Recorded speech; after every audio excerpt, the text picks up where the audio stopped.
Okay, so for any group elements A and X, prove that the order of XA X inverse is equal to the order of A. So proof. So first let's suppose that X and A are in G, and we'll let the order of A just be equal to some n. So this means that A composed on itself an n amount of times will get you back to E, the identity.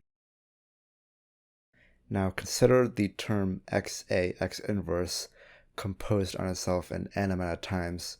So we can rewrite this out as XA X inverse, XA X inverse, and so on.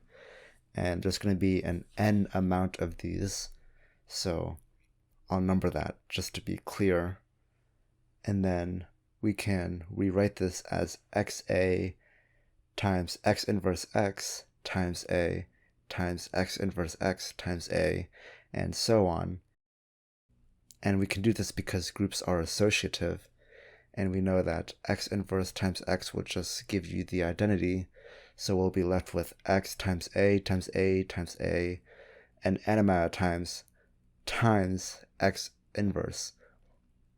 And since the order of A is n, then A to the n is just E, so we'll have XE X inverse, which is the same as X times X inverse, which is E.